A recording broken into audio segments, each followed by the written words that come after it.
Yes, hello everyone. I have the dubious distinction of having many of my former bosses and current bosses in the audience. It's always alarming. I also realised during both Doreen's and Mark Tester's talks that I was actually at the first one of these in Canberra in 2009. And I actually gave a talk on fluorescence microspectrophotometry,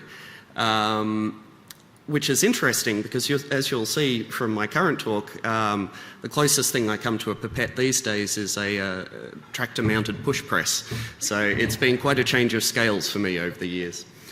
Anyway, today I'd basically like to talk about activities that have been occurring in the group in which I work. They're certainly not all my activities, but there's basically three paradigms of root phenotyping for wheat I'd like to talk to you about.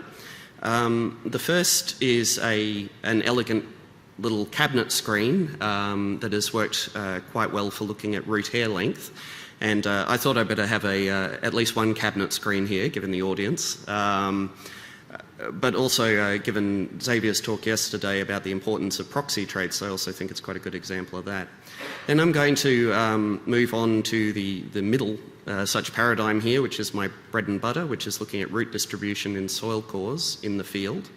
And then finally, I'm going to talk about the challenges of modelling messy data from the field, and by that I mean messy as in complex rather than messy as in sloppy work, hopefully. So first of all, this is the work of one of my current bosses, Manny Del Hayes. He developed an elegant cabinet screen where basically he was linking the rhiza sheath in the rhiza sheath, which is the soil adhering to these plant roots. He established a very strong correlation between the amount of soil that was adhering to these early stage seedlings and the actual root hair length. And on the basis of that, he was able to identify wheats which would develop long root hairs on acid and aluminium toxic soils.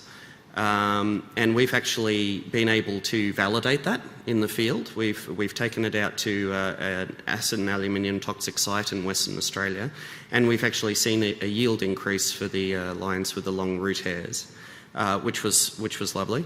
It's also been used to map just natural variation in root hair length in wheat as well, not to do with acid and aluminium tolerance. And it's a neat little screen, really. Basically, it relies on the same principle that you have in any well-designed kitchen. So it's a pivot kitchen. You should be able to pivot from your fridge to your washing up to your cooktop, and as long as you can pivot on one foot, you should be doing pretty well. Now, if you don't know what I mean by that, you're clearly not doing enough housework. So there you go. So basically, if we go around this circle here, we start in the top left. It all starts with field soil, which is sieved and then brought to a nice moisture content. It's then grown in, the wheats are then grown in cabinet for only 3 days, and then they're harvested. And you can see in the bottom right there, the rhiza sheath adhering to the seedling roots. Those seedling roots are cut off and weighed on a balance that's connected to a laptop, all quite simple, and then the roots are laid out end to end to give you total root length. And that is the basis of the system that's been used to produce some quite good phenotyping work. So it's a very simple system. Also quite simple is, conceptually at least, is soil coring. So this is a tractor-mounted push press. So that big mast there pushes a hydraulic ram down on a 4 centimetre diameter, 2 metre long steel coring tube. So you get these long soil cores taken out. So we use them to take cores out of wheat breeders' plots.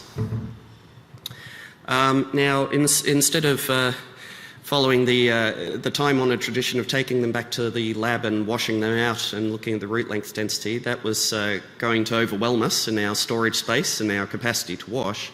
So instead we went back to the 1980s technique of Drew and Saker and started core break counting. So this is where you break up your soil core every 10 centimetres and you count the roots on the exposed faces. And that actually correlates very nicely with washed root length density.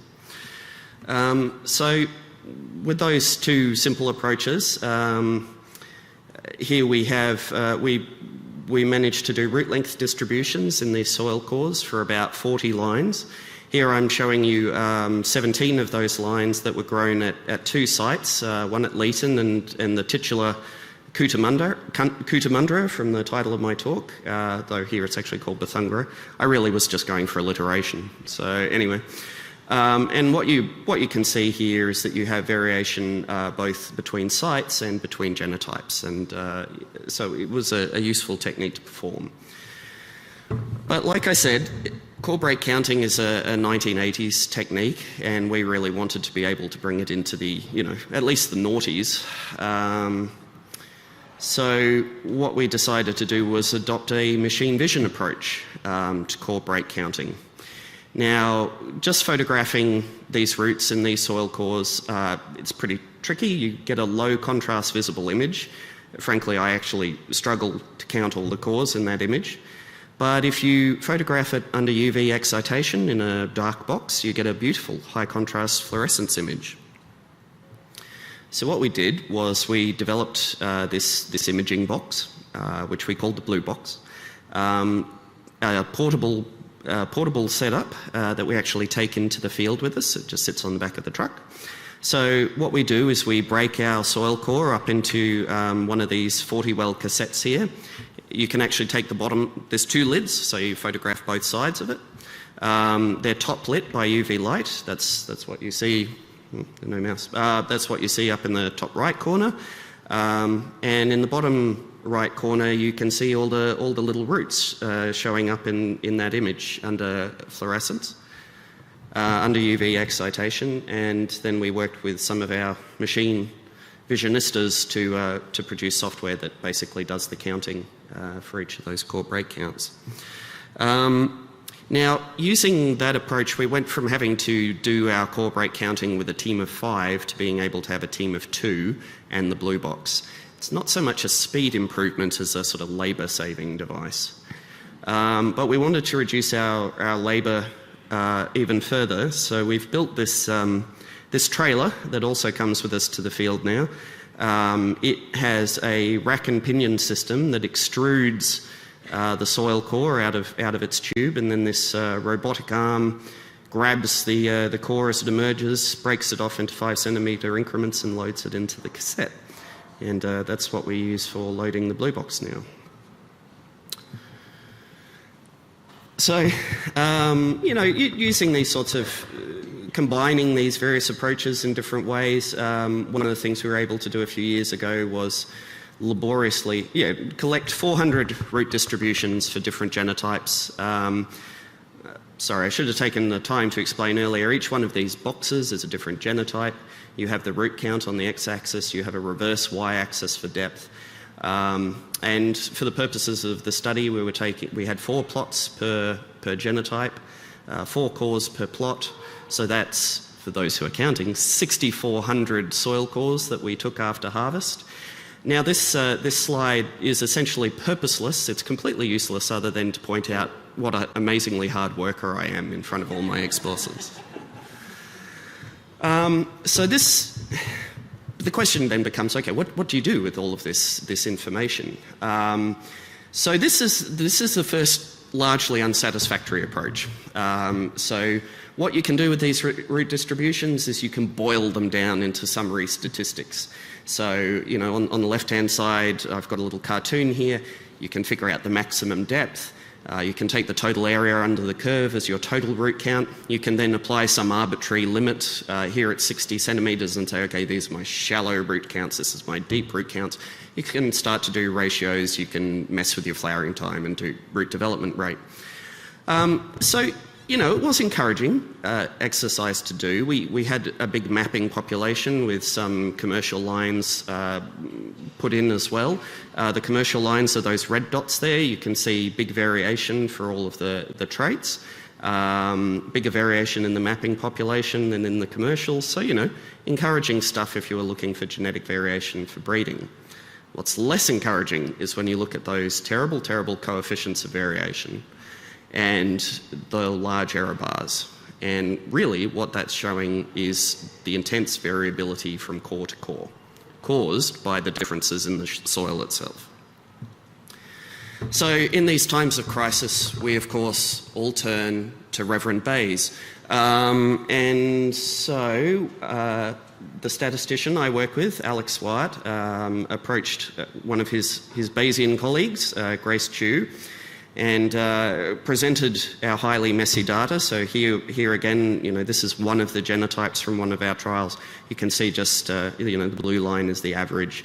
There's just an awful lot of outliers and variation there. And so she looked at it and went, a gamma distribution. So she started putting together a mathematical framework by which she could model these variations. And so she took into account, the design of this particular experiment, the cause, the blocking structure, then the plots, the blocking structure, then the repetition between the cores from each plot, and then all the little depth increments.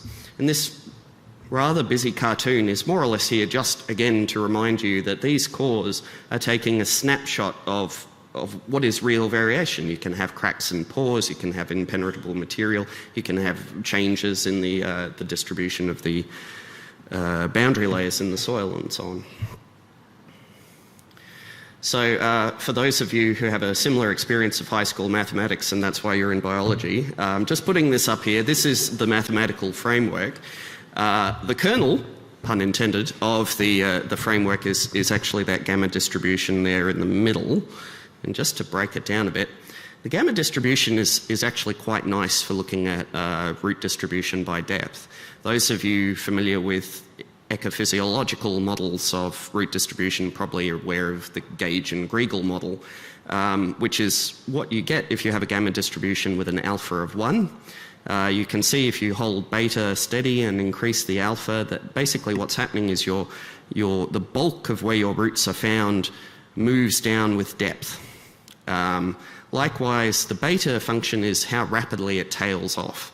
So if you hold A steady and increase your beta, again, the amount of tapering and the amount of exploration of depth increases. So, it feels like a right sort of model for root distribution.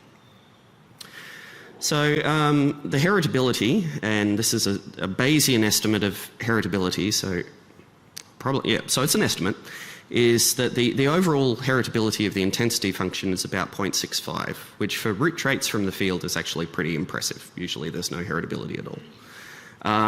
That disguises some pretty big variation in the 3 parameters though. Most of that comes from the bulk. That's by far and away the most heritable part of the model. The near surface root count needs some work, and I think we could do that better if we kept track of our over the row coring versus our inter row coring and took that into account, built that into the model. Then the exploration part of it is the real challenge, and this is where I'm going to start extemporizing. So, research farm managers don't really like me that much, and that is because at the end of one of my coring sessions, this is the sort of stuff I've done to their field trial. But I'm basically, to their site, I'm basically trying to highlight 2 things. So on the left, we have some beautiful photos by a paper by Rosemary White and John Kierkegaard. The soils in Australia are typically fairly densely structured subsoils, and roots, particularly at depth, are almost always confined to cracks and pores. So your ability to have a root there in the first place is very much going to depend on what part of the parameters of the soil in the specific core, and it will vary from a core taken 15 centimetres apart. The second thing I'd like to point out is we've got all of this highly informative soil information just left behind, baking in the Australian summer sun. So I think there's a real opportunity here to unify what we're doing in the root phenotyping space with what's happening in proximal soil sensing in the soil sciences, and really building a platform that could be used for basically all aspects of crop physiology. If you're looking at genotype by environment, by management interactions, well then you can be looking at the root variation from a genotype perspective. You can be looking at the core-to-core variation from your, a microenvironmental perspective, and then you can start to gauge management interventions like earlier sowing for increasing flowering time to try and increase your root depths and stuff like that. So I generally like to end my talks with something of an appeal. We've had fun with this Bayesian approach to trying to model the data, but we're also interested in trying other things: linear discriminant analysis, functional analyses, splines. All of these things I've heard of but don't really understand. So if you're interested or know about these things and you'd be interested in collaborating, please get in touch. Other than that, I think I will just move on. Again, I had to make sure, are all my bosses in the audience? I better make sure that I've acknowledged them. There are many people involved in this sort of work, but actually the ones I'd like to highlight are Gilbert Permaloo, he's our superlative technician, and no, you can't steal him. Alex Wyatt and Grace Chu, the wonderful technicians on the project, and the supervisors, my primary supervisors for most of my projects have been Michelle Watt and Manny Del Hayes. So thank you very much.